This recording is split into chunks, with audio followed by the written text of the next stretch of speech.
Egunon, Asiko Gara, bueno, pues bienvenidas a la mesa Interseccionalidad y debates entre corrientes feministas. Welcome to the table Intersectionality and Debates between Feminist Currents. Bueno, tenemos una mesa creo que de lujo donde las cuatro ponentes bueno, nos van a compartir los debates actuales de la teoría de la interseccionalidad y sobre todo creo que los aportes que tiene este panel es el diálogo entre la interseccionalidad con otras teorías de disciplinas muy diversas. La metodología que hemos pensado del panel es que cada ponente va a tener 20 minutos de exposición y luego al final vamos a tener un espacio para una plenaria abierta donde dialogar. Mientras cada una de ellas va presentando sus comunicaciones, podéis ir escribiendo vuestras preguntas en el chat, las vamos a ir recogiendo y luego, pues cuando terminen las cuatro, empezaremos primero con las preguntas que hemos recogido en el chat y luego ya, bueno, pues también si alguien quiere hacer alguna pregunta en la plenaria de manera directa. Y nada, y luego también deciros que es una mesa que tenemos tanto en inglés como en castellano. Dos presentaciones eran en inglés y dos presentaciones en castellano. Y por último, también recordaros que se está grabando el panel. Vale. So, this is the intersectionality and debates between feminist currents. I think that we will have a great panel where the speakers will bring us the current central debates on the theory of intersectionality and the dialogue between intersectionality and different theoretical concepts from different disciplines. The methodology of the panel will be each speaker will have 20 minutes of presentation, and then at the end we will have a space for an open plenary. While the speakers present their papers, you can write your questions in the chat. We will collect them so that they can be answered later in the plenary. Y para comenzar, bueno, pues va a comenzar María Rodó Zárate, que ella es becaria Serra Hunter de la Universidad de Barcelona. Su investigación principal se centra en el estudio de las desigualdades sociales desde una perspectiva interseccional, espacial y emocional, aplicada a temas como el derecho a la ciudad, la violencia de género o la LGTBI-fobia. También ha desarrollado metodologías específicas para el estudio de la interseccionalidad, como los Relief Maps, los mapas de relieve, ¿no?, que ganaron el premio Ramón Molinas al mejor proyecto de impacto social. Ha sido además investigadora visitante en el Graduate Center of the City University of New York y en la Universidad Estadual de Ponta Grossa, Brasil, y en el University College de Dublín, en Irlanda. Recientemente ha publicado un libro que yo lo estoy recomendando mucho, Interseccionalidad.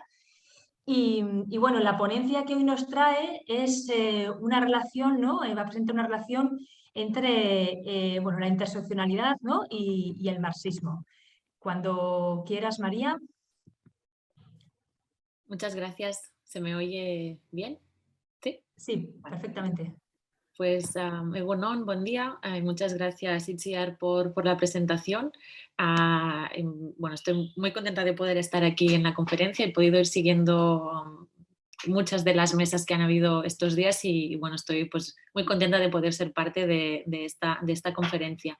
Yo, como comentabas, me voy a centrar en un poco los debates que ha habido entre interseccionalidad y marxismo, ¿no?, que muchas veces se ven como cuestiones contradictorias o opuestas, y creo que es interesante pues, bueno, centrarnos un poco, ¿no?, en cuáles son tanto los puntos de encuentro como también las divergencias. En primer lugar, me gustaría situar un poco, ya que también como soy la primera, creo que me toca también esta parte a lo mejor pues más introductorio, ¿no?, para situar un poco en el concepto de interseccionalidad, ¿no?, que es un concepto que surge de movimientos feministas negras en los años 80 en Estados Unidos para tratar específicamente las relaciones entre género y raza, ¿no? Ellas usan este concepto de raza, a lo mejor aquí usaríamos, ¿no?, etnicidad, por ejemplo, y este concepto de entender esta relación entre género y raza se fue expandiendo tanto a diferentes ejes, ¿no?, como es un concepto que hoy en día nos sirve para analizar la interrelación entre múltiples ejes de desigualdad, como la orientación sexual, la edad, por ejemplo, obviamente la clase social también, y también se ha expandido pues, a muchísimos ámbitos más. Se dice ahora que la interseccionalidad es ya hoy en día como un campo de estudio en concreto, ¿no? Como que tiene como entidad propia, como campo de estudio, que no es solo un concepto, sino que hay como toda como una tradición sobre interseccionalidad.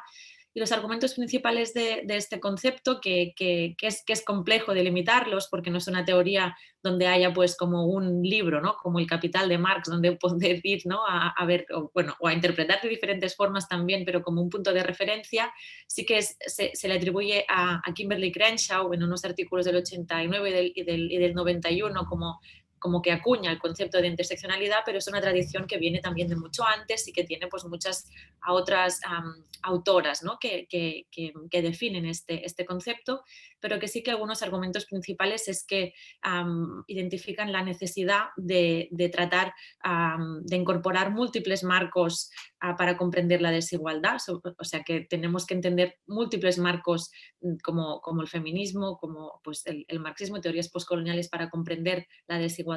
También que los efectos de estos ejes, ¿no? de la interrelación entre estos ejes sobre la experiencia de las personas no se pueden comprender desde perspectivas aditivas. Eso significa que no es que podamos ir como sumando opresiones, sino que la interrelación entre estos diferentes ejes produce formas específicas de desigualdad, de discriminación y de violencia que serán diferentes según estas interrelaciones y que además serán también diferentes según el tiempo y el lugar, ¿no? O sea que depende del contexto, estas configuraciones también serán distintas. Esto es como, ¿no? como de dónde surge esta teoría. Yo creo que es muy importante, yo siempre lo hago, como recordar de dónde surge, que surge del feminismo negro, que surge de unos cuerpos y de unas voces concretas, y creo que en un momento de blanqueamiento del concepto, de cooptación y de institucionalización también de este concepto, creo que es importante ver, ¿no? de dónde surge del feminismo negro, ¿no? de que aparte que había pues muchas de ellas eran académicas, pero había muchas otras, ¿no? que venían de los movimientos políticos feministas por los derechos civiles, antirracistas, y muchas de ellas, ¿no? algunas que pues como muy conocidas, ¿no? como Angela Davis, Audre Lorde, Bell Hooks o Patricia Hill Collins, que contribuyeron a desarrollar esta teoría. Y creo que es importante, ¿no? aparte de contra ese blanqueamiento y contra esa tendencia, ¿no? que a veces pues, dejamos de lado las cuestiones de raza cuando hablamos sobre interseccionalidad, ¿no? Es importante recordar los orígenes, pero también por la radicalidad de sus propuestas, ¿no? para recordar de dónde surge, que surge como una propuesta muy radical de transformación social y contra las desigualdades estructurales. En esos inicios, ya en los años 70, 80, 90, cuando se desarrolla en Estados Unidos, pues muchas de las referentes claves en interseccionalidad ya incorporaban cuestiones de clase y marxismo. Angela Davis, que he comentado, pues es ¿no? como un ejemplo muy, muy claro, pero Sojourner Truth, Maria Stuart, que son como algunas de las ¿no? que, como iniciales, ¿no? como de muchos años antes, usaban ¿no? como estos conceptos y esta perspectiva, y en concreto, por ejemplo, el Combahee River Collective, que era como el colectivo político de mujeres negras, lesbianas, que en los años 70 empezaron como a desarrollar pues, su práctica y su teoría política muy encarada directamente a la acción política desde un marco que ellas en su manifiesto decían concretamente: nos comprometemos activamente con la lucha contra toda opresión racial, sexual, heterosexual y de clase. Incorporaban una perspectiva marxista en todo su manifiesto, ¿no? Como que desde los inicios de esta perspectiva, o sea, de esta tradición interseccional, pues ha habido un montón de conexiones, ¿no? Hay un libro de Ashley Borer del 2019 donde pues traza un poco, ¿no? estos puntos de conexión entre la tradición interseccional y el marxismo en Estados Unidos, donde había pues muchísimas conexiones, ¿no?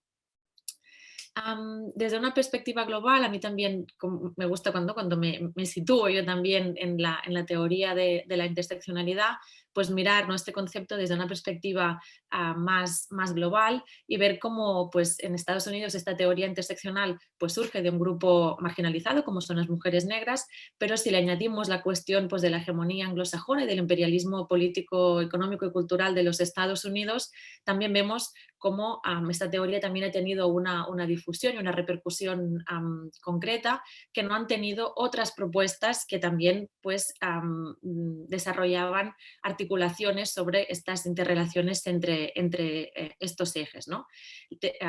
Yo lo que identifico es como que hay un fenómeno en los años 70, 80, 90 en muchos lugares del mundo distintos, ¿no? En diferentes contextos, con otras lenguas, que usan o que reflexionan sobre ejes distintos, ¿no? Que no, a lo mejor no empieza sobre raza y género, y que desarrollan otras propuestas, pero que sí es un fenómeno como de desarrollo genuino de prácticas políticas y teorizaciones sobre la relación entre ejes. En América Latina hay muchísimos ejemplos. Desde el siglo XIX hay un artículo de Mara Viveros Vigoya donde hace como todo un recorrido, ¿no? Por todos estos ejemplos, ¿no? De teorizaciones y de prácticas políticas en América Latina que podríamos considerar como una acción y pensamiento del tipo interseccional, en el Partido Comunista Brasileño, en el segundo encuentro feminista de América Latina y el Caribe en el 83, y diversas autoras, ¿no? Como a Mercedes Olivera, y también actualmente, ¿no? Toda esa tradición pues, de Euterquis Espinosa, por ejemplo, donde también, ¿no? Pues están desarrollando propuestas concretas de interrelación entre ejes, donde ya había también pues, esta presencia de la cuestión de clase, ¿no? Que eran básicamente raza, clase y género los ejes que se vinculaban. Y también pues, desde una perspectiva situada en el sur de Europa y en concreto pues, en los países catalans, pero también pasó de forma similar en Euskal Herria o en Galicia, pues este concepto de la triple opresión, ¿no? Donde pues, desde los años 70 también, desde movimientos políticos, se teorizaba y se actuaba también, ¿no? De esta interrelación entre género, nación y clase social. En Euskal Herria ha sido muy fructífero, lo fue y lo sigue siendo actualmente, pero bueno, también por la dificultad de la lengua, pues yo me he encargado más pues, de trazar, ¿no? Las propias genealogías en el contexto catalán y, por ejemplo, hay un texto del año 82 donde participaron diversas activistas feministas, entre ellas María Mercè Marçal, donde decían que el feminismo tenía que ser una herramienta de liberación global que rompa la cadena de opresiones interrelacionadas y difícilmente separables, y también apuntaban a la necesidad de luchar desde el espacio donde las opresiones interrelacionan y contra los grupos políticos que niegan que las opresiones interseccionan, ¿no? Como curiosamente no saben como este concepto de que las opresiones interseccionan. Eso es en el año 82, en un texto sobre feminismo y nacionalismo, donde también hablan todo el tiempo de la clase social, también desde la perspectiva marxista, también tenían una militancia en espacios de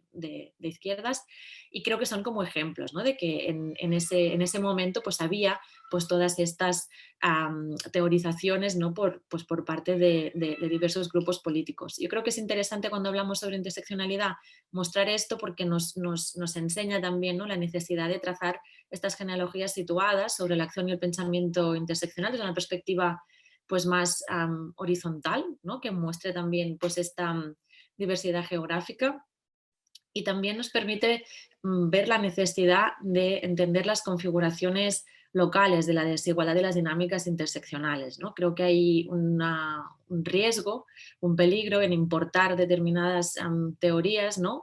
Porque cuando estamos importando la teoría importamos un marco conceptual concreto y no son teorías universales, son situadas, son parciales también, aunque a veces nos cuesta cuando vienen de Estados Unidos entenderlas también como parciales, pero creo que es importante, ¿no? en entender, ¿no? Cómo en ese cambio también cambia, ¿no? la propia teoría, cómo se configura, por ejemplo, la cuestión del racismo en nuestro contexto es muy diferente a cómo se configura en Estados Unidos. Aquí tenemos que tener en cuenta, pues, obviamente la cuestión de la colonización, ¿no? Del colonialismo, de las relaciones coloniales actuales y históricas, pero también cuestiones pues, como la islamofobia o el antigitanismo, ¿no? Que también pues, definen pues, muy concretamente cómo se configura el racismo en nuestro contexto.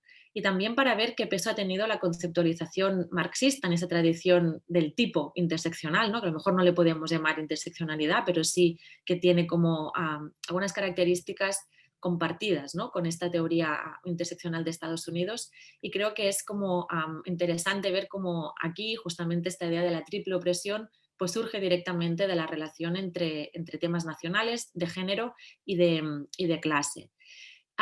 Y también por último creo que esto que es importante, ¿no? Porque cuando estamos importando la interseccionalidad como directamente de Estados Unidos como solución, también estamos importando el problema, ¿no? Como que parece que si la interseccionalidad nos viene a solucionar un problema, que es que antes entendíamos las opresiones como separadas y como autónomas, estamos importando un problema que creo que aquí, si bien es cierto que en muchos lugares pasa, pero también es cierto que tenemos una larga trayectoria de entender estas desigualdades como interrelacionadas, ¿no? En los movimientos políticos, en nuestros contextos, pero también a nivel de teorización, ¿no? En la academia, ¿no? Si queremos, o sea que sí hay, ¿no? Como esa trayectoria y esa tradición de entender las luchas como interrelacionadas, y creo que es importante que podamos trazar nuestras propias genealogías situadas, ¿no? de la articulación entre diferentes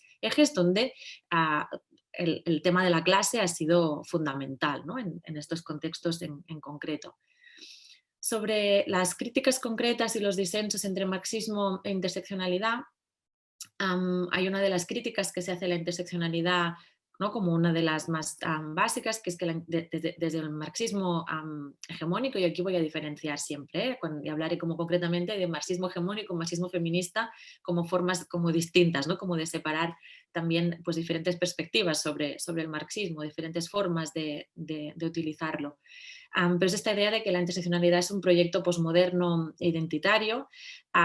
Esta crítica encaja muy poco en las discusiones dentro de los estudios sobre interseccionalidad, cuando precisamente las feministas posmodernas critican el concepto de interseccionalidad y no les gusta para nada y proponen otros conceptos como ensamblajes, por ejemplo, porque consideran que la interseccionalidad no encaja en un proyecto posmoderno ni encaja con una determinada visión de las identidades, o sea que es una crítica que se le hace a la interseccionalidad por los lados, ¿no? Por posmoderna y porque no encaja en las premisas, ¿no? de una posición desde el posmodernismo.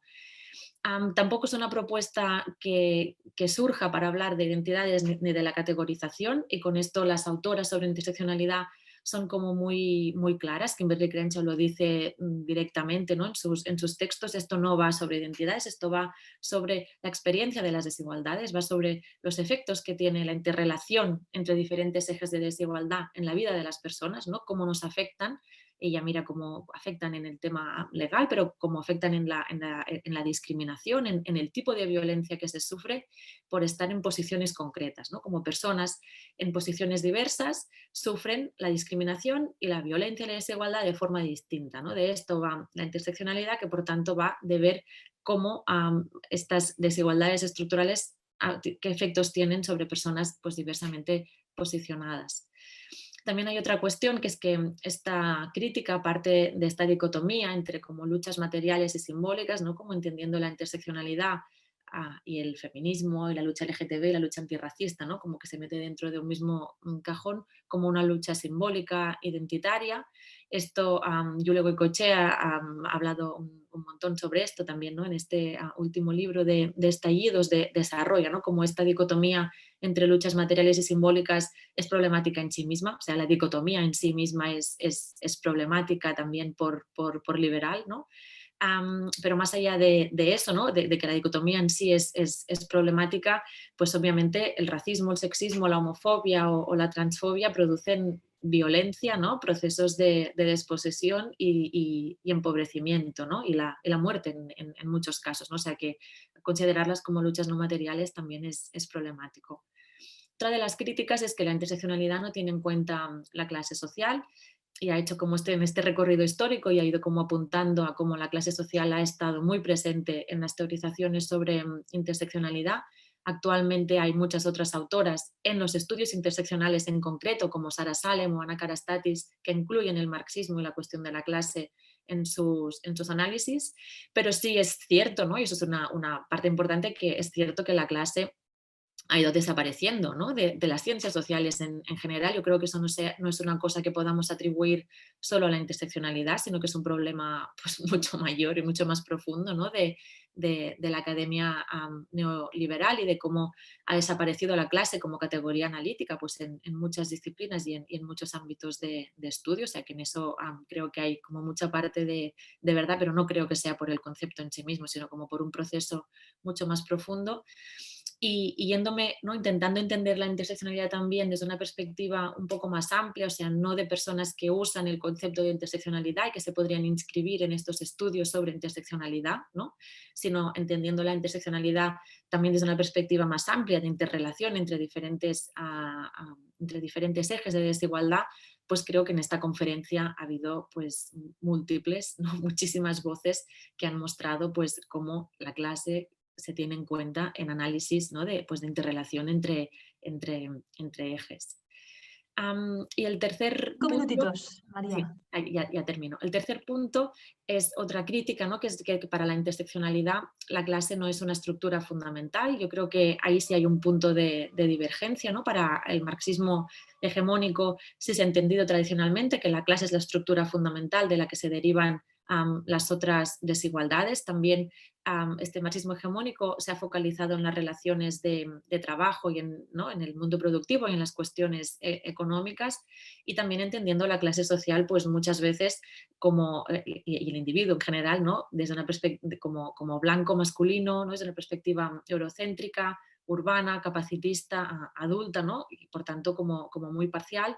Y la interseccionalidad sí que pues directamente entiende que no hay jerarquías entre opresiones y que son necesarios múltiples marcos de análisis para entender la desigualdad, ¿no? Como que la clase no lo puede explicar todo y que según el contexto diferentes marcos de análisis serán como relevantes para tenerlos en cuenta. Estaba antes en la mesa sobre feminismo andaluz y ponían el ejemplo de las recolectoras de fresa de Huelva, ¿no? Y creo que es un ejemplo muy claro de cómo si no tenemos en cuenta como unos 9 ejes, no podemos entender por qué sea esa situación, ¿no? Si no entendemos el género, la clase social, el origen, el estado civil, la cuestión de la maternidad, de la religión, de la lengua, del eje rural urbano, no vamos a comprender qué es lo que está pasando, ¿no? En otros ejes a lo mejor, en otras cuestiones, 1 o 2 ejes a lo mejor son ya suficientes, ¿no? O nos cuentan como una parte mayor, ¿no? de la cuestión.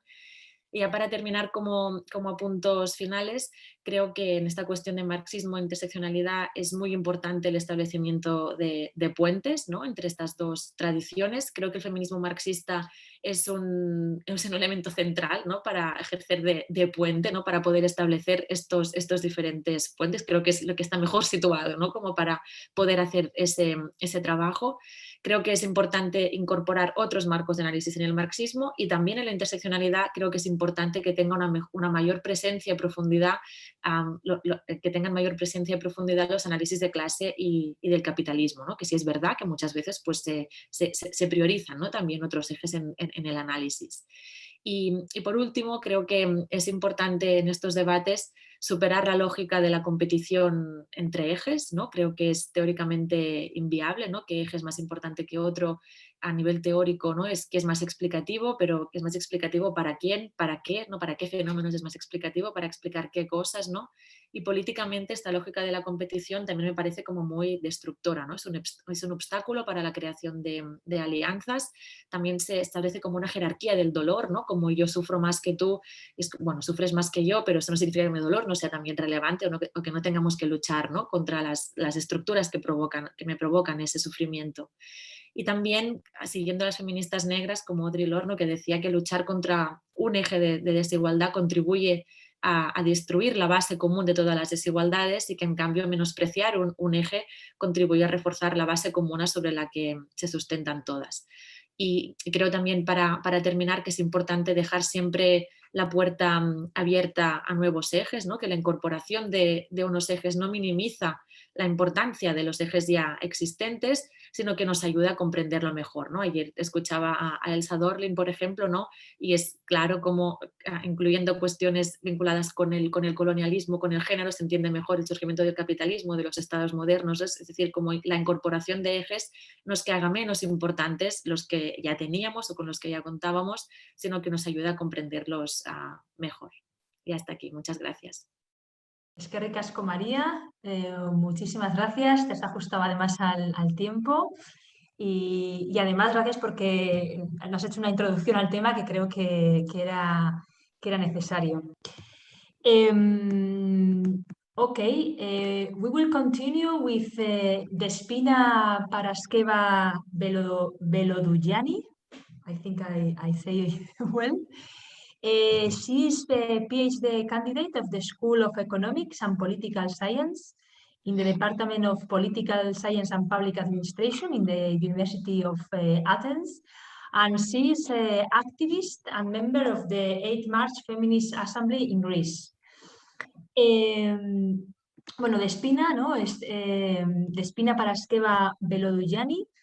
Ella está realizando su doctorado en la Escuela de Economía y Ciencia Política de la Universidad de Atenas. Es además activista en la Asamblea Feminista del 8 de marzo en Grecia. Y bueno, nos va a presentar una ponencia muy interesante sobre el concepto de interseccionalidad, ¿no? Y lo va a relacionar con el concepto de sobredeterminación de Althusser. La idea es cómo contribuir, ¿no?, a no sacrificar las especificidades de los casos de la individualidad sin, ¿no?, sin que perder, diríamos, ¿no?, la colectivización de las resistencias. The title of Despina's presentation is Intersectionality and Overdetermination, the Aporia of Abstraction. And she's going to present if it is possible that overdetermination enables the avoidance both of the priorization of oppressions and their neutral relativization. Despina, when you want, you have 20 minutes. Hello, thank you very much. Thank you very much for having me here. I'm very happy to be with you and to be able to share with you some thoughts I had both in my theoretical and activist queries. Unfortunately, I do not speak Spanish, so with the help of the translation, we may be able to have a fruitful conversation today, which I'm sure of. And let me begin by my presentation today, saying that many years have gone by since feminist critique highlighted that economy is not the sole generator of social inequality, but rather social constructions such as gender and race have also historically contributed to this end, and of course continue to do so. It has also been a long time since the articulation of the critique that it is not only race, class, and gender that generate social inequality, but a whole multiplicity of oppressions, and that these oppressions are simultaneously intersecting, hence being not reducible either to a dominant contradiction, so-called dominant contradiction, or to the triptych race, class, and gender. Today, I believe we are rather aiming at an international discussion on how those multiple oppressions are experienced and how they function in different social environments. It is exactly at that point where I would like to pose some methodological questions today. For instance, how can we examine oppressions since they are as many or even more as the existing individuals? How can we proceed to theoretical abstractions without lapsing into reductionism? If, according to a Foucauldian perspective, modern power is simultaneously individualizing and totalizing, how can we examine a specific case without resulting in individualization, but aiming at collectivizing resistances? Overall, the question could be simply put as that: how can we theorize experience? In this presentation, I will attempt to examine how the Althusserian theoretical use of the concept of overdetermination can be helpful in addressing the above-mentioned questions. It is possible, I argue, that the concept of overdetermination enables the avoidance both of the prioritization of oppressions and their neutral relativization, while contributing to theoretical interventions that would rather sacrifice the specificity, that would neither sacrifice the specificity of every case at the altar of generalization, nor would they lapse into a concealed Hegelianism. A prevailing strand of the theoretical debate on intersectionality stresses that any sort of prioritization of oppressions, that would argue, for example, that class is a more important and fundamental factor than gender or ethnicity, is inevitably a reductionist and evaluative gesture that would reproduce the same social hierarchies, producing in return such oppressions. What is more, these oppressions cannot be examined either separately or via an additive model because they are mutually constructed. But what does mutually constructed mean? As Ashley Borer argues, interpreting Patricia Hill Collins, and I quote, "For Collins, intersectionality represents the insight not that Black women experience race and gender as simultaneous oppressions, though this is also true, but that the structures of race and gender are themselves related. That is, race is always already a gendered category and a classed and sexualized, nationalized, etc. category. This focus is neither on the experience or identity of those who inhabit the intersection, nor on the inequalities that exist in the world, but rather for Collins, intersectionality is a claim about how social, political, economic, and interpersonal inequalities are shaped, produced, and maintained." End of quote. I suggest that this is an important perspective because it explicitly engages intersectionality in the theoretical debate on structures and on the question of reproduction of intersecting oppressions as the matrix of domination that Patricia Hill Collins introduced would imply. Does that mean that this approach unlinks intersectionality from experience? Quite differently, I believe that while it disconnects intersectionality from attempts just to narrate experience, namely to solely describe biographical experiences that cannot be interpreted within and in accordance with their social context, it rather addresses the challenge of theorizing experience, hence of abstraction. Under this light, I would like to suggest to also think intersectionality in dialogue with the concept of overdetermination, as Althusser uses it, mainly in the text Contradiction and Overdetermination from the book titled For Marx and published in 1965. In that text, Althusser intervenes in the Marxist debate on the base superstructure scheme to explicitly, and in my opinion, rather radically challenge it by questioning the primacy of the economy and consequently of the capital-labor contradiction. According to Althusser, and I quote, "The capital-labor contradiction is never simple, but always specified by the historically concrete forms and circumstances in which it is exercised. It is specified by the forms of the superstructure, the state, the dominant ideology, religion, political organized movements, and so on, and specified by the internal and external historical situation. Contradiction is always overdetermined." End of quote. In an even more blunt enunciation, Althusser refers to the capital-labor contradiction as a beautiful, simplistic, and purified contradiction that is useful only for the needs of mobilizing the masses.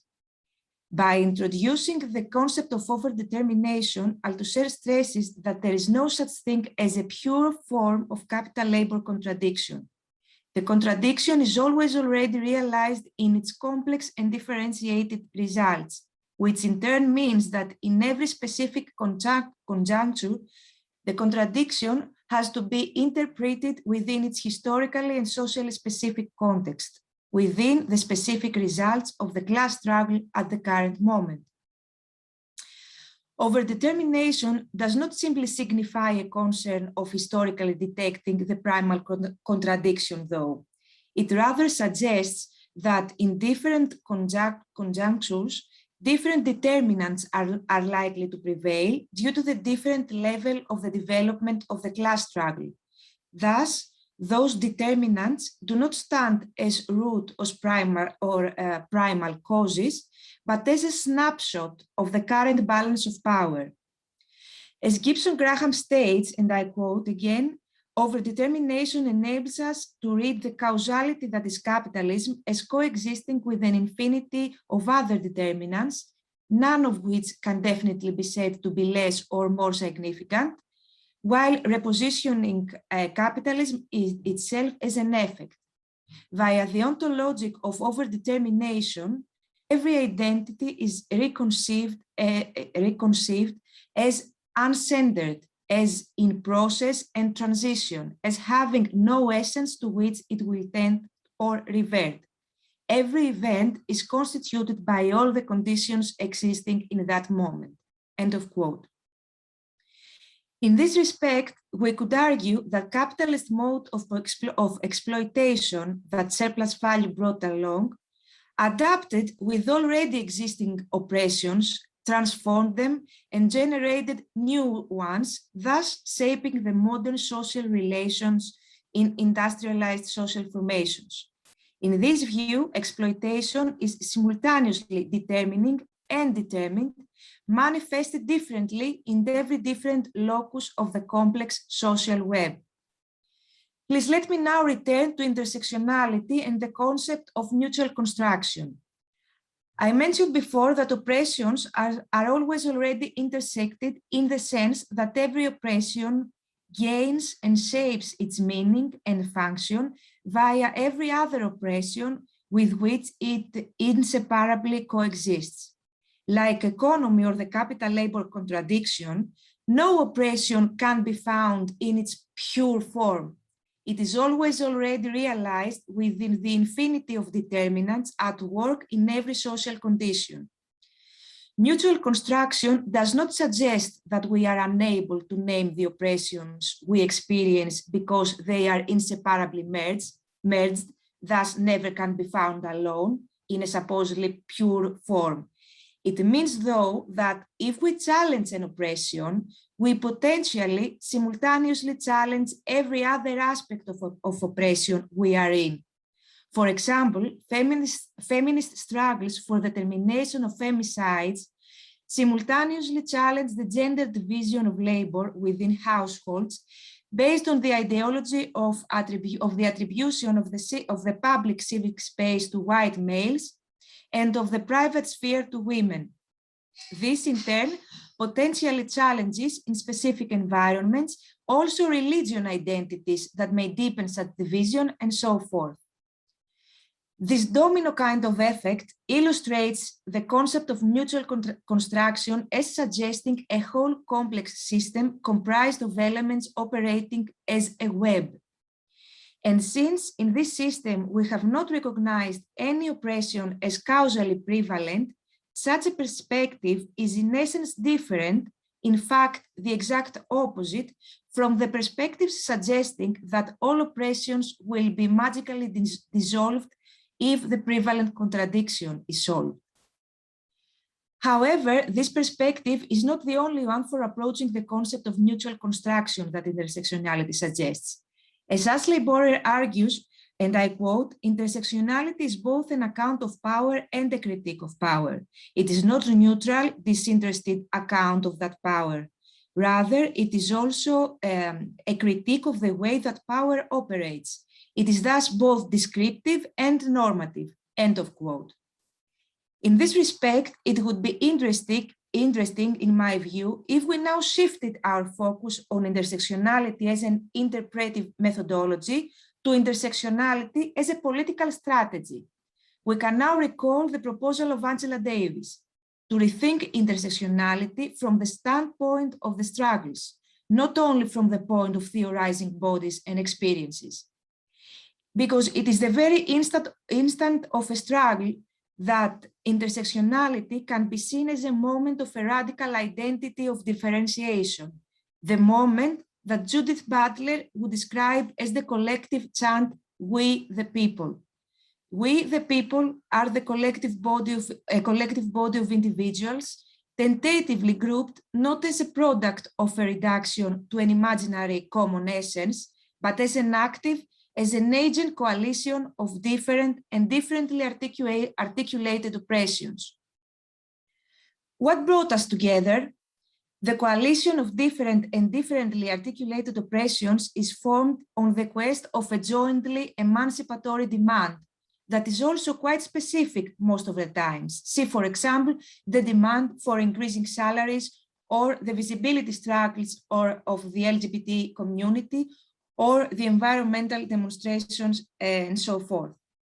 Do such coalitions or do such specific demands signify a sort of prioritization of oppressions? To try to answer this question, please let me now return again to the concept of overdetermination. Following that line of thought, we could agree that there are moments in history when, because exactly of the specific development of the class struggle and the deriving balance of power, we see specific forms of antagonisms to prevail. It is then like a specific strand to govern the complex web of the infinity of oppressions. That conjunctural governance does not again signify neither a causal root nor a superhistoric prioritization of oppressions. It does mean, though, that a specific aspect of that complex web of oppressions, namely a specific determination of those mutually constructed oppressions, or namely a specific manifestation of this mutual construction, currently emerge, shaping everyday lives of specific groups of people. Such a perspective manages neither to lose the concept of multiplicity nor to interpret why, within different specific conditions, different specific versions of oppressions emerge as prevailing. Overdetermination, while it enables contingency, incompleteness, and fragmentation, it simultaneously leaves space for theorizing tendencies, for detecting specific social practices as producing and reproducing patterns that tend to unify people under their mandate.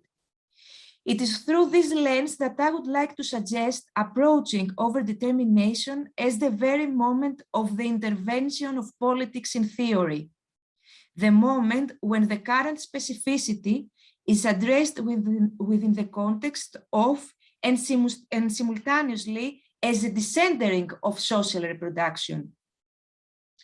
What is more, the fact that coalitions and struggles are articulated on specific demands does not mean that they are restricted to these specific demands.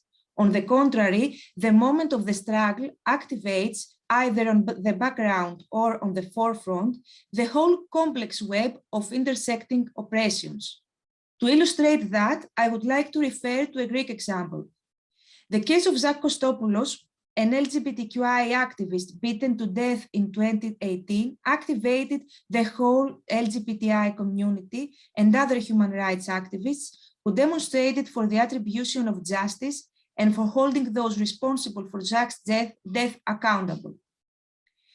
At the beating of Zach, at the center of Athens, 2 shopkeepers of the region were present, as well as policemen and passengers. During the demonstration I referred to, one of the most prominent slogans was like, "Beating you with high heels, this would be the right thing to do."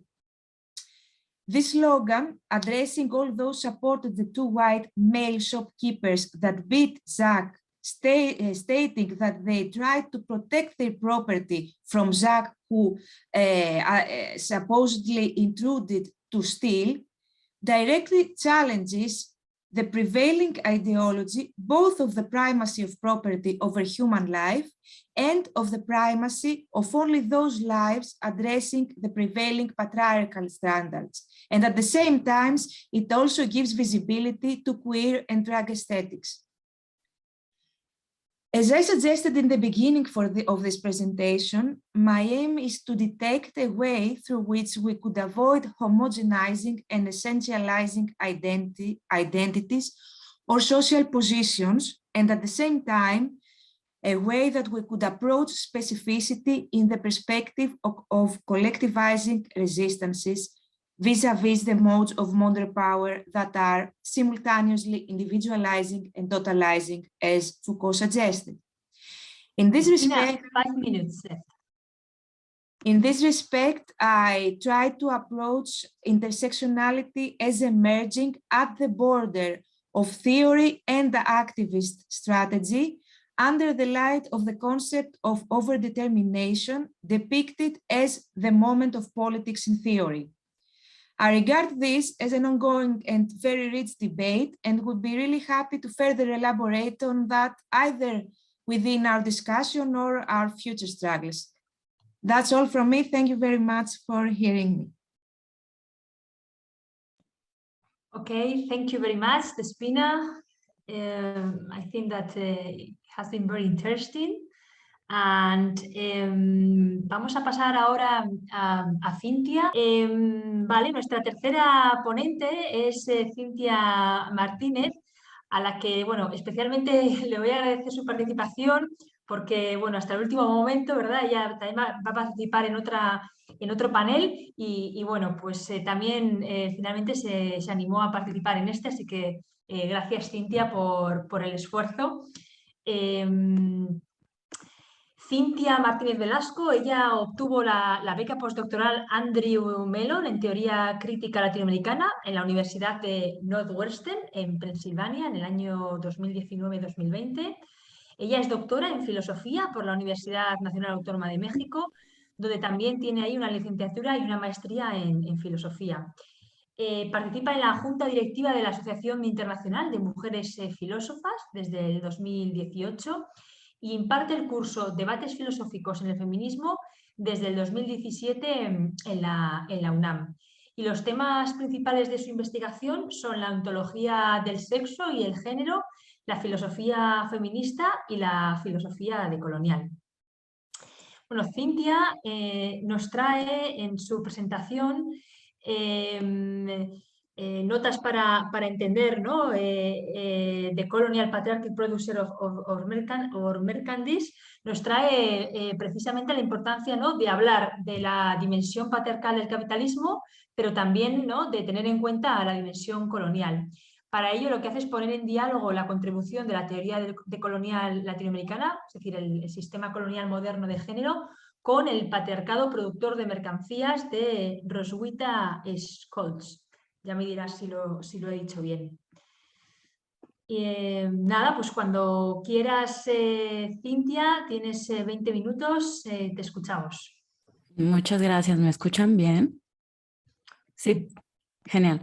Bueno, pues agradecer Itziar, la organización y bueno, en general el comité de este increíble evento. Todas estamos muy emocionadas de poder estar aquí, escuchando, aprendiendo.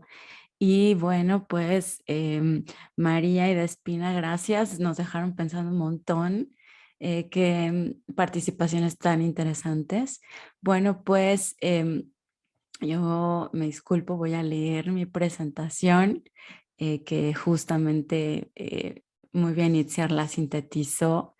Lo que voy a tratar de hacer es hablar de interseccionalidad, tratando de tejer puentes entre dos teorías que a mi entender son profundamente subversivas, interesantes, relevantes hoy. Por un lado, la teoría colonial feminista, ¿no?, latinoamericana, que es un poco lo que yo conozco, ¿no?, lo que se hace de este lado del mundo. Yo estoy aquí en México. Y por otro lado, la teoría de decisión del valor de Roswitha Scholz, que es una teórica marxista también feminista que tuvo bastantes tensiones con el grupo Crisis y tuvo bastantes tensiones justo por su feminismo, ¿no?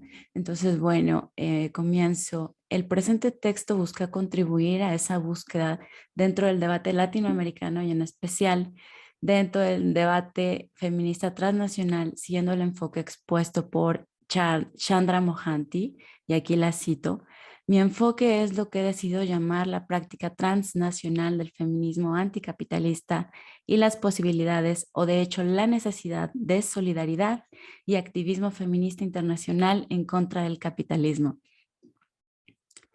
Actualmente el desarrollo del llamado feminismo imperialista ha vuelto al giro decolonial más urgente que nunca. Somos testigos de la emergencia de una era en la que estados poderosos hacen uso del feminismo para avanzar en políticas neoliberales.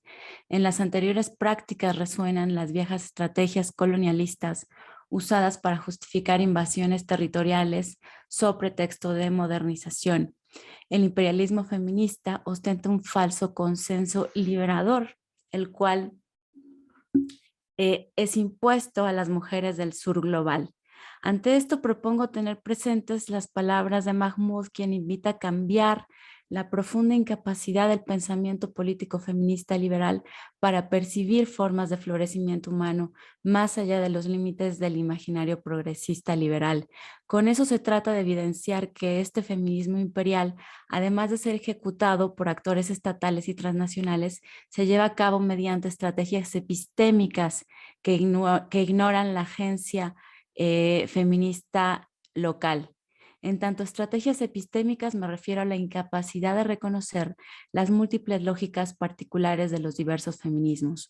Nos gusta pensar aquí en un feminismo decolonial como una holgada amalgama de diversas actividades prácticas y discursivas que debe ser sometida a la constante autocrítica también. Suscribo la búsqueda de las autoras referidas y para ello recurriré a explorar dos nociones que considero indispensables para pensar un proyecto de feminismo decolonial actual. Por ello haré un recuento de Sistema Moderno Colonial de Género, que es una propuesta de María Lugones en diálogo con teóricos decoloniales, sobre todo con Aníbal Quijano, y de Patriarcado Productor de Mercancías de Roswitha Scholz. Sugiero que ambas torsiones críticas, la primera el discurso decolonial y la segunda la teoría de la decisión de valor, permitirán acercarnos a comprender algo que Scholz vislumbra con mucha claridad, y aquí la cito, dice ella: hoy se atribuye a las mujeres el papel de gerentes de la crisis. Han de servir de medio de limpieza y desinfección cuando el carro ha sido atrapado en el fango. Fin de la cita. Y a esto agregaría una consideración particular sobre el especial protagonismo de las mujeres del sur global en esta empresa. En su célebre y muy discutido texto Colonialidad y Género, María Lugones da un giro feminista a la noción de colonialidad de poder de Aníbal Quijano y propone en su lugar hablar de sistema moderno colonial de género. En su afán por dar cuenta de la mujer de color como aquel lugar que la teoría decolonial ha omitido, Lugones descubre que la raíz de la violencia epistémica que oculta a dicha mujer estriba en pensar raza y género como categorías escindidas. Bueno, esto mucho en la línea de lo que mis compañeras ya han mencionado. Aquí cito a Lugones: la interseccionalidad revela lo que no se ve cuando categorías como género y raza se conceptualizan como separadas unas de otra. La denominación categorial construye lo que nomina.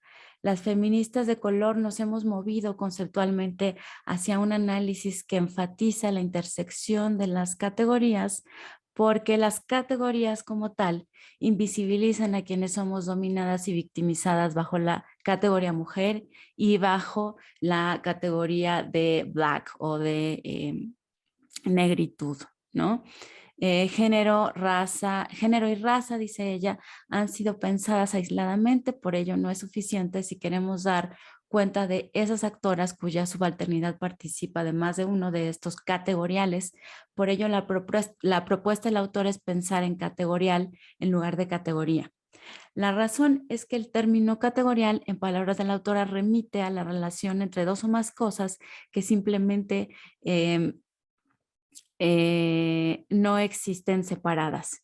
Lugones ve el género y la raza como factores en intersección, o la palabra que ella usa es interweaving, palabra que puede traducirse al español como urdimbre, y aquí pensemos, ¿no? en las telas, en los telares, ¿no? Que se relacionan no de una manera lineal, sino como una urdimbre. El sistema moderno colonial de género propone un giro que complementa y resitúa el lugar sobre el que la teoría de lo colonial se ha instaurado. Para Quijano, el poder está estructurado por relaciones de dominación que disputan los productos del trabajo, el sexo, la autoridad colectiva y la subjetividad. El eje de ese poder es la modernidad. El aporte quijano consiste en describir la modernidad como efecto de la conquista europea. Así, el eje de la modernidad que articula la disputa por las instancias mencionadas es también el eje de lo que él llama la colonialidad del poder. Lo que defiende Quijano y autores como Enrique Dussel, Walter Miñolo, es que detrás del liberalismo moderno está el exterminio, la conquista rapaz de Europa a las colonias. Colonialismo es distinto de colonialidad.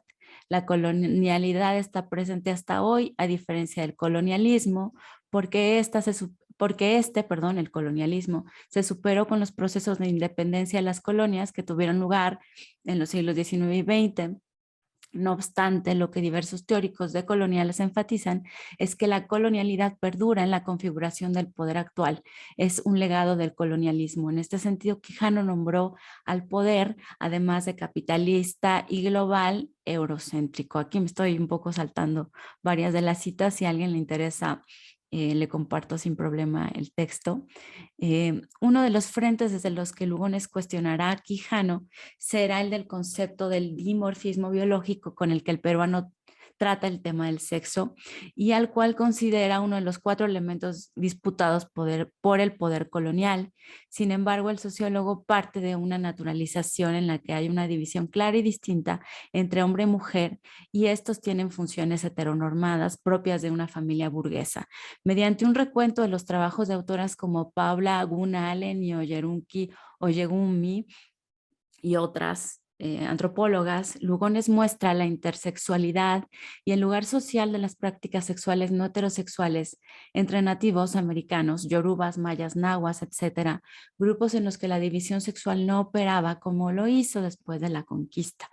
Lugones llega a la conclusión de que la raza no es más mítica que el género. La raza no es más mítica, y aquí cito, perdón, a Lugones, la raza no es más mítica ni más ficticia que el género. Ambas son ficciones poderosas. Fin de la cita. En otras palabras, si Quijano probó que las identidades raciales no son naturales al explicar que su naturalización es efecto de la modernidad colonial, para Lugones el género es también un entramado complejo cuya historia puede contarse para dar cuenta de lo que ahora reconocemos como natural en él. Y más allá de esto, el género debe considerarse como un tercer eje articulador de la modernidad. Ahí, digamos, le agrega complejidad a la teoría decolonial que asumía el tema de la raza como un eje añadido, ¿no?, para comprender la modernidad. Y aquí la cito a Lugones, pienso que lo que es nuevo aquí es mi abordaje de la lógica de la interseccionalidad y mi entendimiento de la mutualidad, de la construcción, de la colonialidad del poder y del sistema de género colonial moderno. Creo que ambos modelos epistémicos son necesarios, pero solo la lógica de la construcción mutua es la que hace lugar para la inseparabilidad de la raza y el género. Su texto es un llamado a la unión de opresiones, a la unión justo en la lucha entre diferentes sectores. Ella está hablando mucho con el sector chicano y latinx que suele sacar a las mujeres y en vez de discutir con él, dice, bueno, hay que generar una construcción mutua y un proyecto colectivo, ¿no? Fin de la cita. De ahí que pensar en un sistema moderno colonial de género sea un motor crítico para desarticular qué elementos del pensamiento de izquierda están montados en la naturalización del género y más aún sustituir la categoría del sistema moderno colonial por una en la cual se articula el patriarcado como uno de los ejes centrales, solo uno, no uno más, uno menos, ¿no? Patriarcado productor de mercancías. Una vez planteado lo anterior, quiero revisar de manera general y complementaria la noción del patriarcado. En general, patriarcado es un modo de organización del parentesco, ¿no? Esto ya lo hemos analizado o lo conocemos a partir de Gael Rubin, que habla del sistema de sexo-género. Roswitha Scholz, de quien quiero hablar un poco, Primero la presento. Ella fue parte del grupo Crisis, conformado por teóricos como Moishe Postone y Robert Kurz, el cual propone, el grupo, ¿no?, propone la teoría de la crisis del valor en las sociedades postindustriales. Grosso modo argumentan la disminución de producción de nuevo valor, porque para ellos el valor es transferido. Esto es resultado de la tendencia de meter maquinaria y tecnología, lo cual para ellos ha aumentado el valor transferido, lo que lleva a una caída de la tasa de ganancia. Esto, bueno, entre los marxistas ha sido muy discutido, ¿no? Se puede leer aquí cierta visión un tanto eurocéntrica, ¿no?, de estas posturas, pero bueno, más allá de lo que el grupo Crisis propone, lo que me interesa del trabajo de Scholz es cómo incluye el trabajo asociado con las mujeres, porque a pesar de los cambios en la configuración de la familia que ella registra, ella dice que estamos perdiendo este esquema tradicional de la familia. Para ella persiste un patriarcado que sigue oprimiendo a la mujer. En el capítulo dedicado a la gran industria en el capital, Marx revisó la aparición del trabajo de segunda categoría al que se integraron mujeres y niños y sustituyó al salario familiar. De este modo, podemos decir que desde el siglo XIX la incorporación de la mujer en el trabajo dio origen a la brecha salarial. Tal situación de desigualdad laboral es un eco de un orden más longevo que el capitalismo, a saber, el patriarcado, que distribuye jerárquicamente el género en la familia. Sin embargo, Scholz, al igual que muchas autoras que hablan de la reproducción social, Scholz en su texto El patriarcado productor de mercancías agrega a estas aproximaciones bien vistas por Marx que hay actividades como aquellas que competen a los cuidados, al trabajo afectivo, al trabajo doméstico, que pertenecen a una esfera completamente distinta a la del trabajo. A partir de ahí propone una teoría de la escisión del valor. Así, en lugar de continuar el camino de muchas feministas marxistas interesadas por usar el instrumentario conceptual marxiano para explicar el lugar de las actividades que competen a la producción social de la vida en la producción del plusvalor, Scholz opta por reconocer que dicho instrumentario no puede dar cuenta de la escisión del valor, ya que éste se encuentra fuera de las categorías propias de la mercancía. Entonces, la escisión de valor se establece junto con este, pero se encuentra fuera de él, tiene un orden distinto. A esto agreguemos que aquellas actividades que le competen, como amar, beber, comer, no son pensadas aquí como esferas naturales carentes de mediaciones, y también que, como Shulamit Firestone lo vio en la dialéctica del sexo, tienen una dimensión psicosocial, cultural y simbólica. Entonces, valor y escisión de valor se encuentran en una relación dialéctica en la que no se deriva una del otro y no se piensan una como primera instancia del otro. El patriarcado productor de mercancías, como lo articula Scholz, es un modelo civilizatorio que configura un orden simbólico en el que, y aquí la cito, la política y la economía son atribuidas al varón. Se asume que la sexualidad masculina es algo propio de un sujeto activo, violento. Las mujeres, por el contrario, funcionan como puros cuerpos. El varón es visto como hombre espiritual, vencedor del cuerpo, la mujer como no hombre, como cuerpo. Esto, bueno, de una manera bastante un poco caricaturizada, y ella misma dice exagerada, pero bueno, que puede encontrar algunas coincidencias, ¿no? La decisión del valor y mujeres encuentra correspondencia en la imbricación patriarcado-capitalismo, de ahí que las actividades sociales con lo femenino sean menos valoradas. De modo exagerado, pero acertado en cierta forma, el género masculino es el del capitalismo. Una concepción dualista de la feminidad y masculinidad es aquella dominante del género en la modernidad, no solo en lo que compete al trabajo de segunda categoría, sino en lo que compete a la escisión del trabajo. El patriarcado productor de mercancías es posible porque margina, en tanto niega, la dimensión paramercantil a la que pertenece todo aquello que compete al trabajo femenino y que excede la esfera del valor. La escisión del valor es un proceso histórico. Esto significa que es distinta su aparición en el siglo XVIII, en el que comenzó a distinguirse claramente la vida privada de la pública, a la de los últimos años en los que las mujeres han adquirido cada vez más la doble socialización. Esto quiere decir que son responsables de tener una familia y una profesión.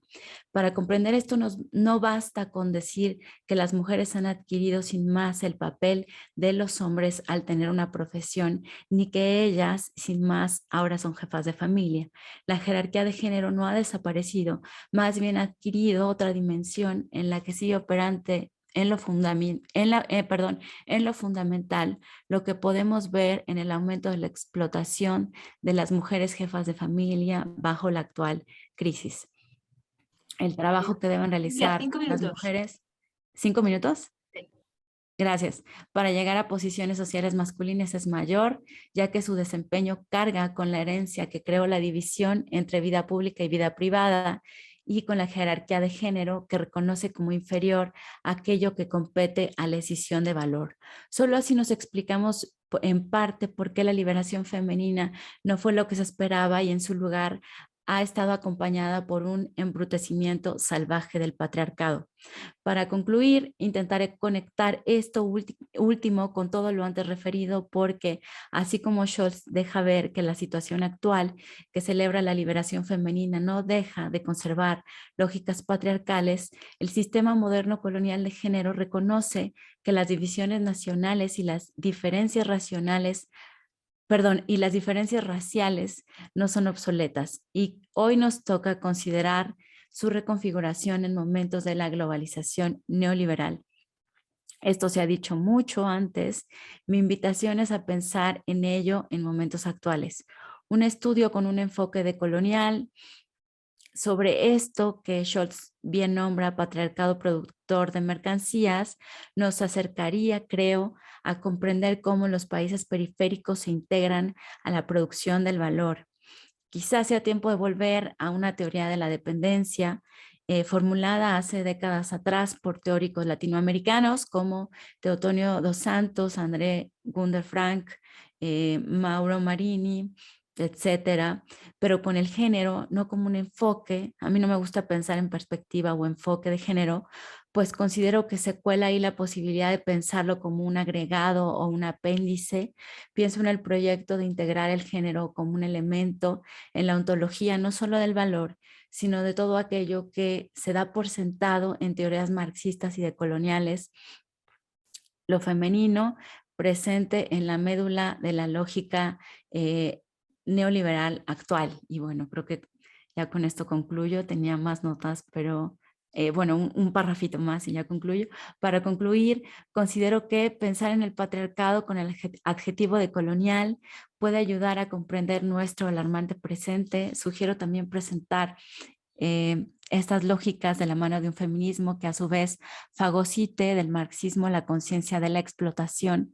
Teoría de colonial y marxismo son herramientas indispensables para la radicalización del feminismo de este lado del mundo, pienso en América Latina. Son herramientas para comprender un sistema moderno, colonial de género, productor de mercancías. Gracias. Muchísimas gracias, Cintia. Muchas gracias por tu exposición y por, bueno, yo por lo menos también he aprendido conceptos nuevos y miradas nuevas. Finally, we have Gaudí Delgado Falcón. She's a master's degree in gender studies, specialization in intersectionality and change from Linköping University. She also has a master in communication for development in Malmö University and bachelor degree with a major in English studies from Malmö University. She's interested in the relationship between representation and communication for development, and her research focus on the connection between culture and the construction of meaning. Her presentation, the title is Gender Diversity Integration in Organization and Society at Large in USA and UK. And with that analysis, she aimed to shed light to gender and diversity integration in organizations from an intersectional perspective. And to do so, she looks for evidences of gender and race intersectionality in job experiences of women of color in both in the USA and the UK. So Gaudí, when you want, it's your time. Thank you. Thank you, Itziar. What can we say when already has been said, right? Hi, my name is Gaudí Delgado Falcón. First, I would like to thank the organization for choosing my proposal for this panel.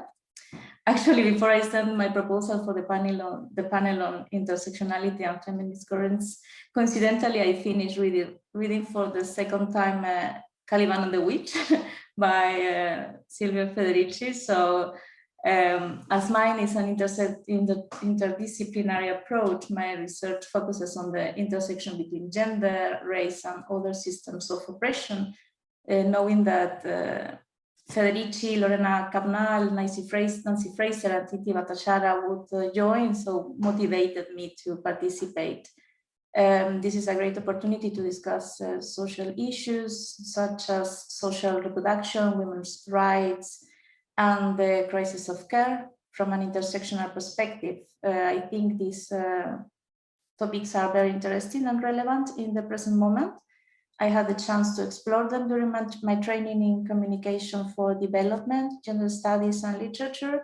And of course, I continue to be interested in those.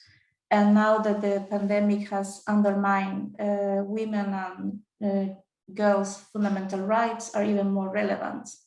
So clearly, this is something that it has been discussed during the past 2 days. And I think there were really interesting panels and discussions. COVID unveiled social issues ignored for far too long, which once identified, we independent researchers, scholars, and citizens in general are obliged to keep an eye on and expose the root of it, right? So I just listened to what my fellow panelists just said, and I want to note that to me, intersectionality is, I see intersectionality as a critical inquiry. I agree completely with Despina in what we should, as scholars, avoid essentializing identities. In this sense, I try to make my approach aligning with what Haraway has to say about intersectionality. To Haraway, intersectionality embodies a commitment to situateness of all knowledge. And in this sense, by looking at how gender, class, and power are intertwined in social relations, I use it in a way that is described, to understand the interconnections of all forms of subordination, and there's one method I really like. It comes from Maria Matsuda, and she describes it this way. So the way I try to understand this is when I see the subordination, I look at this way. I ask the other questions. When I see something that looks racist, I ask, what is the patriarchy in this? When I see something that looks sexist, I ask, where is the heterosexism in this? And when I see something that looks homophobic, I ask, where are the class interests in this? So while doing my research, I look for evidence of gender and race, intersectionality, and how these power relationships interfere.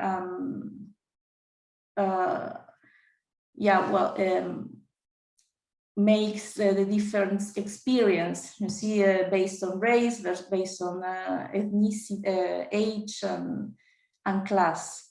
So there is something I analyze in this paper I wrote, which is gender diversity integrations in organizations and society at large, that there is a consistent representation of Black women and women of color that reproduce discourses that make this contribute to make these groups of women in a subordinate position. So, for example, many scholars analyze the experiences of Latino women in relation to white women. For example, Irene Brown indicates that these experiences are intertwined in a way that they demonstrate that white women doubly benefit from how the social construction defined Latino women in the labor market. While I grant that this situation is due to the social construction of Latino women as being not qualified enough to perform other jobs, this sort of analysis continue to spread the idea that female members of these ethnic groups are presumed to have expertise in only certain specific domains, such as childcare or housekeeping.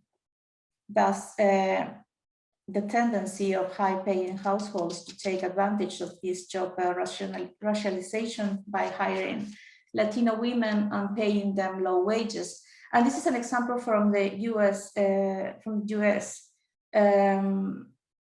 This, as said, leads to white households paying low wages, mostly cash in hand payments, thus denying them their social benefits. These women continue to be defined also as by the outdated term third world women, and occupy a specific social position in the International Division of Labor, which clearly illuminates and explains crucial features of the capitalist process of exploitation and domination. Give me a second here, I have my notes. So this resonates with what Silvia Federici and Nancy Fraser have discussed on social theory, social reproduction theory, and also T.T. Bhattacharya. Capitalist economy relies on caregiving, interaction that produce and maintain social bonds. One might call it affective labor. Ultimately, activities such as socializing the young, the working of birthing, as it is caring for the old, maintaining households and family members, building communities and sustaining their shared meanings form capitalism human subjects. And these are, in many cases, unwaged social reproductive activities, as well as low-waged activities, all necessary for the existence of waged work. Therefore, the accumulation of surplus value and the functioning of capitalism as such could not exist in the absence of housework, child raising, schooling, affective care. And ultimately, social reproduction is an indispensable background condition for the possibility of economic production in a capitalist society. However, this is one of the capitalist society's contradiction, because although it is clear these activities are necessary to sustain the capitalist model, not all societies offer the infrastructure that allow its members to be part of the wage labor.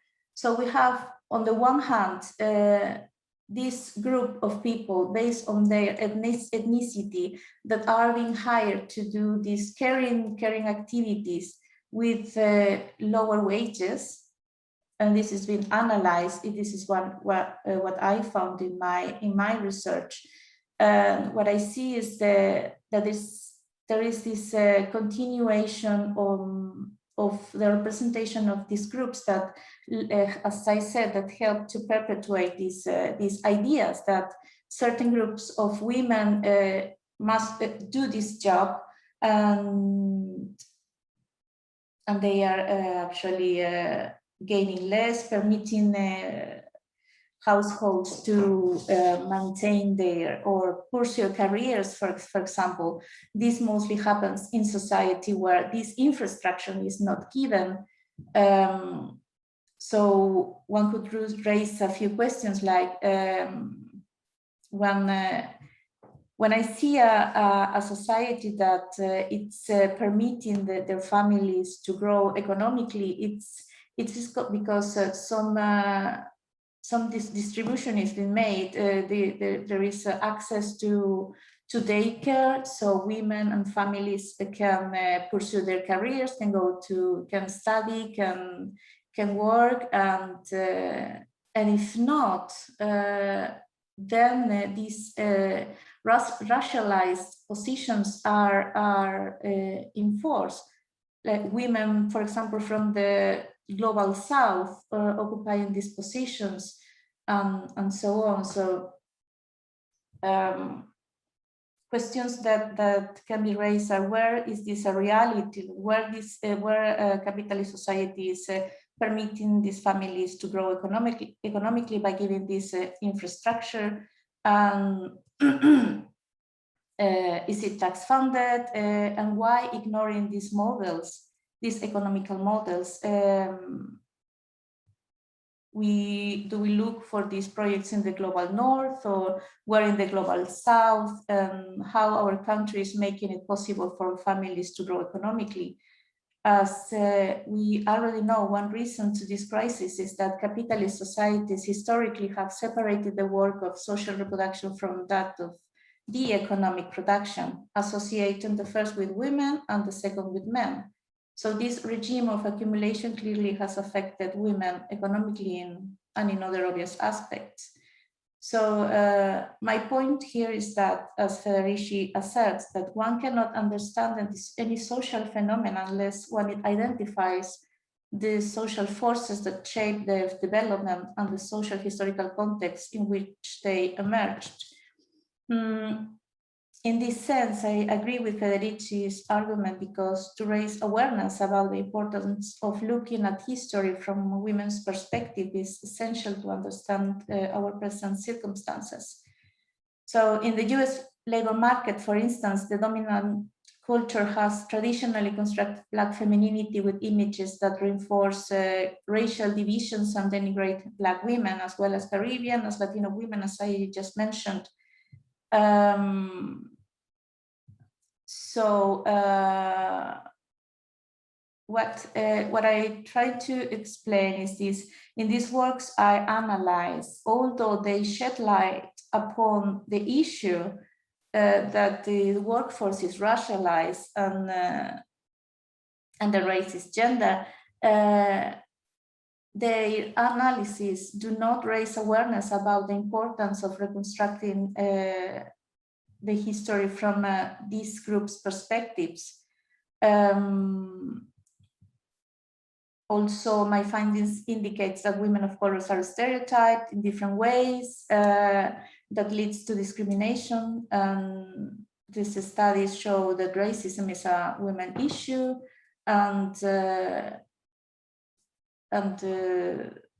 well, that scholars continue to define women as by the outdated term third world women.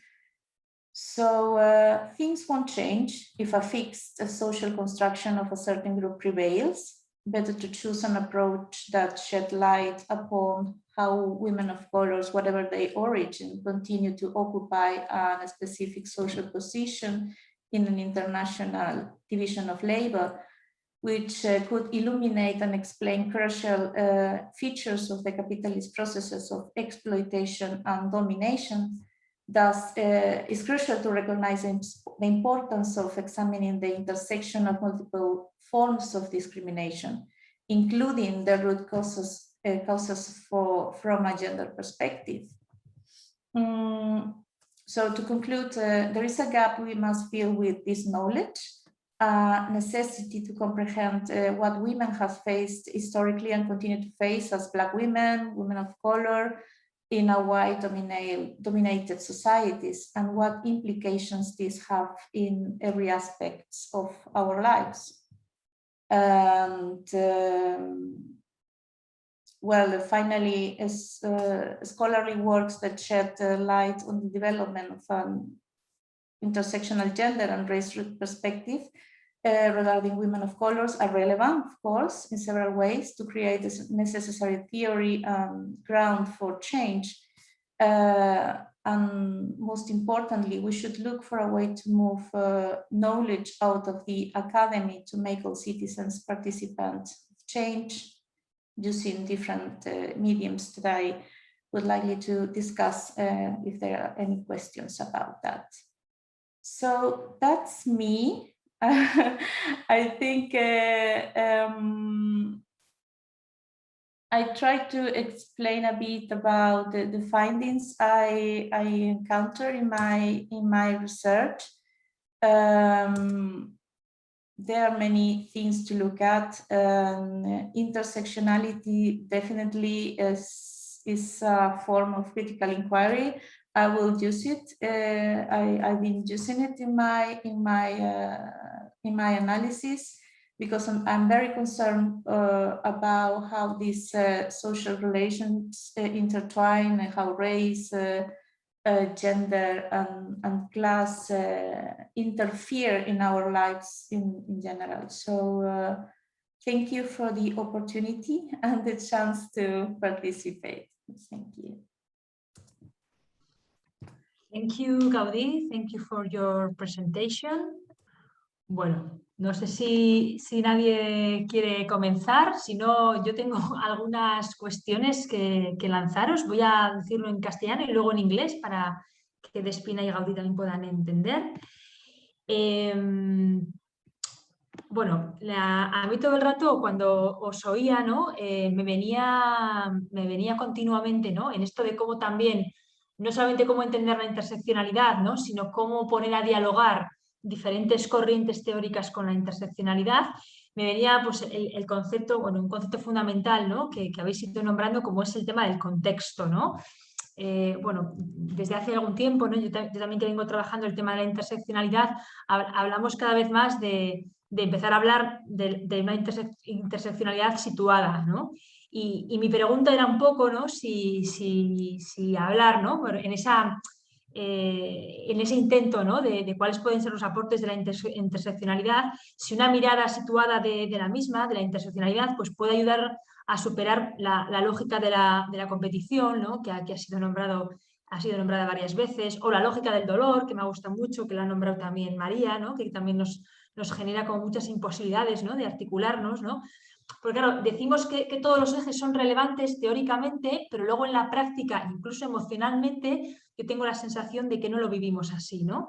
Entonces, ¿no? Luego eso nos cuesta reconocerlo en la práctica, ¿no? Entonces, al final siempre parece que hay como unas opresiones de primer orden, como digo yo, y otras de segundo orden menos relevantes, que incluso parece que nos atrevemos a veces a nombrarlas, que es como, bueno, esto es menos importante, ¿no?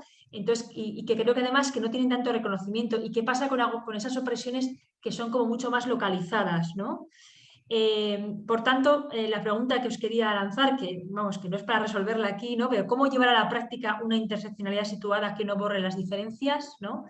Y cómo sobre todo imaginar, ¿no? Yo creo que ahí necesitamos ahora más que nunca, esa es mi sensación en los feminismos, ¿no? Cómo imaginar figuraciones de articulación que expresen, por un lado, situaciones compartidas, pero que no nieguen las diferencias y que a su vez no abandonemos la complejidad, la singularidad y la multiplicidad, ¿no? que existe en cualquier proceso, ¿no? y experiencia interseccional, ¿no? Bueno, esa es un poco lo que me venía mientras os escuchaba, ¿no? Ahora voy a intentar hacerlo en inglés. Well, I would like to introduce or reinforce for me a fundamental concept in intersectionality, which has been mentioned in your presentation, that is context. Yes. My question is if a situate view of intersectionality can help to overcome the logic of competition, because we say that all the exes are relevant, but depending no, on the context, but then in practice we found it too difficult to recognize. And I feel that we have, at the end, we have like a first order oppression and second order oppressions. And it looks like there are oppressions that we don't seem to dare to name, that are not so recognized, that are more localized, so they are less important.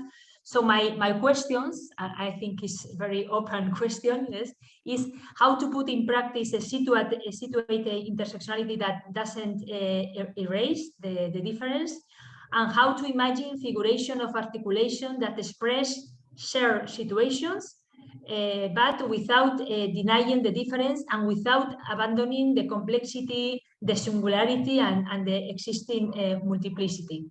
Creo que yo puedo decir algo, ¿sí? Claro, de hecho, ahora que hablaste de interseccionalidad situada, pensé, sí, así empezó, así se formuló de inicio, ¿no? Por eso se formuló desde situaciones. Quizá lo que yo diría, y eso por el texto que voy a presentar a las 9 sobre maquilas y explotación y feminicidio, ¿no? Como vínculo, y trato de ver ese problema y su complejidad, es que de inicio podemos decir que todos los ejes son relevantes como un principio, digamos, político, ético de análisis, pero que a la hora de ver justo los problemas situados, entonces en algunos momentos aparecerán unos ejes más importantes que otros, ¿no? O sea, y lo pienso mucho porque, por ejemplo, cuando estoy hablando del trabajo de maquilas o cuando estoy pensando en el trabajo de maquilas y el lugar que tienen las mujeres en la reproducción, en la rotación, ¿no? Y el lugar que tienen al no poder acceder a ser capacitadas y en ese sentido a sufrir un desgaste, bla, bla, bla, y el tema pues sí es pensar el trabajo sobre todo. Y ahí está obviamente también colado el asunto del género, pero no es lo mismo pensarlo ahí que cuando lo pienso en el feminicidio, porque cuando lo pienso en el feminicidio, para que se reconozca criminológicamente esa noción, el género sí es central, ¿no? Entonces, pues quizá que también el hecho de que estemos pensando esas interseccionalidades situadas, como bien lo dices, también tiene que ver con que en algunos momentos algunas estarán más fuertes o serán, digamos, de mayor interés que otras sin dejar a las otras de lado y obviamente saltándonos este estigma tan fuerte que tenemos tanto desde el marxismo clásico de dejar a un lado el género como problema secundario, como de los estudios feministas que dejan el problema de la clase como secundario, ¿no? Entonces quizás sí como un principio ético político, pero que contextualmente se negocia, ¿no? Por ahí va lo mío. Gracias por la pregunta. Gracias. Itziar, yo bueno, estoy muy de acuerdo con lo que comentabas, Cintia. Yo lo que, o sea, dentro de los estudios sobre interseccionalidad, hay pocas autoras que se hayan como parado, ¿no? a pensar sobre el tema del lugar, ¿no? Que yo creo que contexto es una palabra, creo que a lo mejor como poco precisa, pero desde las geografías feministas, por ejemplo, se ha desarrollado mucho, ¿no? El concepto del lugar y la relación que tiene una relación dialéctica, ¿no? Que hay también entre lugar y relaciones sociales, ¿no? Cómo se construyen también mutuamente, ¿no? Que en interseccionalidad hablamos de cómo los ejes se construyen entre ellos, pero desde las geografías críticas y feministas, por ejemplo, se ha hablado mucho, ¿no? De cómo no podemos concebir los lugares como contenedores donde ocurren las cosas, ¿no? Como espacios donde pasan cosas, sino que estos espacios configuran las cosas que pasan, ¿no? Según el lugar se dan unas determinadas relaciones sociales u otras. Y yo creo que en este sentido hay como necesidad, ¿no? De profundizar un poco sobre este papel, ¿no? Este rol que tiene el lugar en las dinámicas interseccionales. Sí hay muchas autoras, ¿no? Como Mira Yuval Davis con el concepto de interseccionalidad situada, ¿no? Que dice según los lugares pues se dan unas dinámicas u otras sobre unas dinámicas interseccionales u otras. Ancías también ha hablado del tema. Patricia Hill Collins misma también, ¿no? Habla mucho sobre cómo según los contextos pues se dan dinámicas interseccionales distintas. Pero bueno, yo creo que este tiene que ir como un paso más allá, ¿no? Entender el lugar como constitutivo de esas dinámicas interseccionales, y sobre los que están como más de relieve o no, yo entiendo pues que todos están siempre presentes, ¿no? Y esto cuando con investigación y en clase yo siempre lo digo, ¿no? Puedes tenerlos en cuenta o no, pero todos están funcionando siempre, o sea, esa complejidad la tenemos, la podemos nombrar o no, la podemos considerar en nuestros estudios o nuestra acción política o no, pero siempre están todos, ¿no? en marcha, ¿no? El heterosexismo está siempre presente. Lo que pasa que también como desde la interseccionalidad también se muestra también, ¿no? Como estamos pues simultáneamente en posiciones de opresión y de privilegio, y pues puede haber algunos ejes que para un contexto determinado, porque el grupo social al que esté afectando, por ejemplo, esté en una posición de privilegio en un eje concreto, pues ese eje no esté como en relevancia, ¿no? En inglés lo llaman salient, ¿no? Como que no está como de relieve, que no está como que no tiene relevancia o no tanta en un contexto determinado, y eso es lo que nos da pues el contexto, ¿no? El lugar hará pues que unos ejes serán más relevantes que otros para entender una determinada situación de discriminación, pero eso no significa que los otros no están funcionando desde el privilegio, ¿no? Es decir, pues por ser blanca, a lo mejor mi blanquitud no está afectando la forma como, no es un eje muy grande a tener en cuenta porque no me está provocando un sufrimiento, una violencia, pero mi privilegio sí está configurando la forma como yo sufro sexismo, ¿no? Y yo creo que en ese sentido se tienen que tener en cuenta, pero algunos explicarán más una violencia específica o no, ¿no? Si vemos, por ejemplo, pues analizamos situaciones de violencia sexual, ¿no? Como este último caso que ha habido en Igualada, ¿no? Con una chica, pues bueno, aquí claramente el género casi que te basta, ¿no? O sea, como el género te sirve como para entender pues muy concretamente esta situación, pero con otros ejes, ¿no? Pues tema de abusos sexuales a menores, sin que te entre la edad, no entenderás por qué está pasando eso, ¿no? O sea, como que depende de la situación, pues necesitarás, ¿no? Como determinados ejes para entenderlo.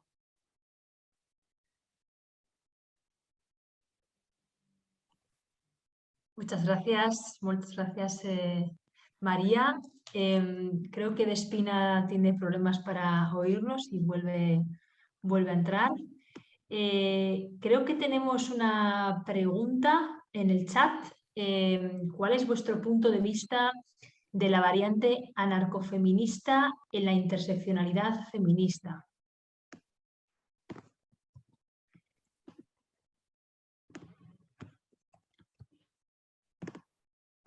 I will do in English. Gaudí, I don't know if you want to comment something about the first question, but yeah, okay. Yeah, definitely. I would like to add to what Maria just said, to highlight how researchers' race, culture, and gender relative to that of the research participants influences the means by which they access to those participants. You create rapport, depending on your race, you can be more, feel more empathy to the subject of the research. And this influences the means by which you access to these participants, right?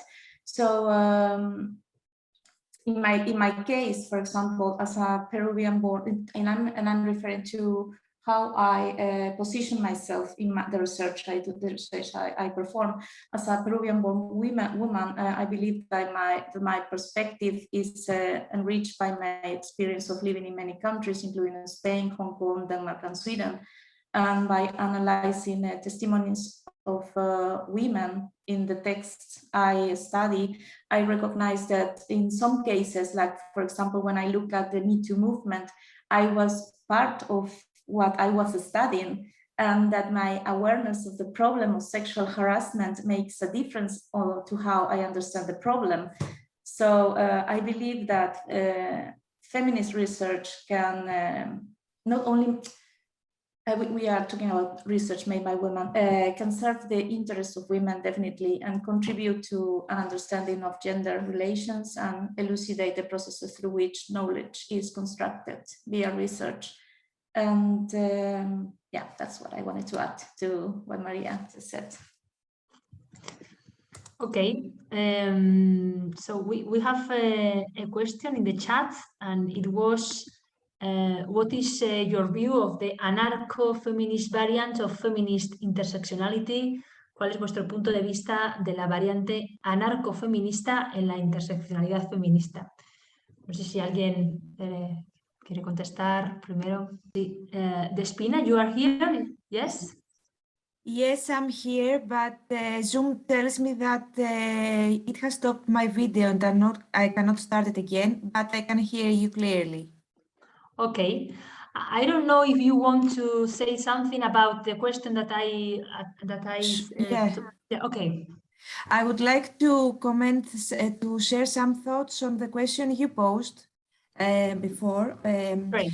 I was thinking of two things, two strands of thought mainly. The first one is that we need to learn to hear people when they are sharing their experiences and when they are talking about their problems and what make them feel uncomfortable in their everyday life. And this is not only within the context of the research, which is very important, as Gaudi mentioned before, but it is also a very fundamental process within activism and mobilizations within the radical movement. I believe, of course, we can agree that hearing your fellow a person, your co-activist or the subject of the research is an obvious procedure, and but it is not always a procedure that is being realized, especially in the radical movement. I believe that very often we used to judge based mainly on our imaginary concept of what a revolutionary approach would be, and not giving, instead of giving the floor to the oppressed to tell us how to lead, to take the lead. And in Greece, we also face this quite often when, let's say, when it comes to movements like the feminist movement, or even more the environmental movement, etc. When many come and tell us, "Oh, okay, this is a sort of not Marxist enough, not revolutionary enough." Topics, so stop engaging with them and start engaging with the real politics. This is the first thing I was thinking we should overcome, and because I believe that this will give an answer to your question, Itziar, namely to how the oppressed themselves are going to describe and focus on what is the primal or the multiplicity of oppressions they face every time.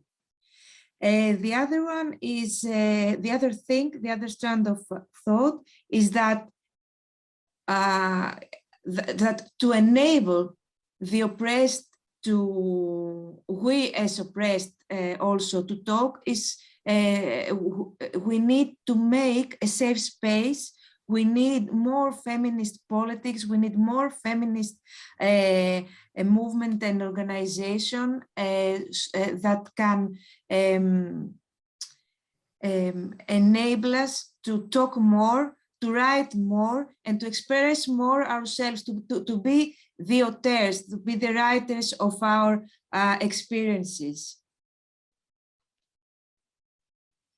Thank you very much, Despina.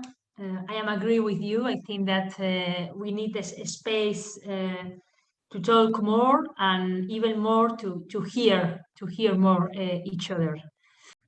Teníamos ahí de cuál es nuestro punto de vista de la variante anarcofeminista en la interseccionalidad feminista. No sé si alguien de las participantes quiere abordar esta pregunta o conoce algo.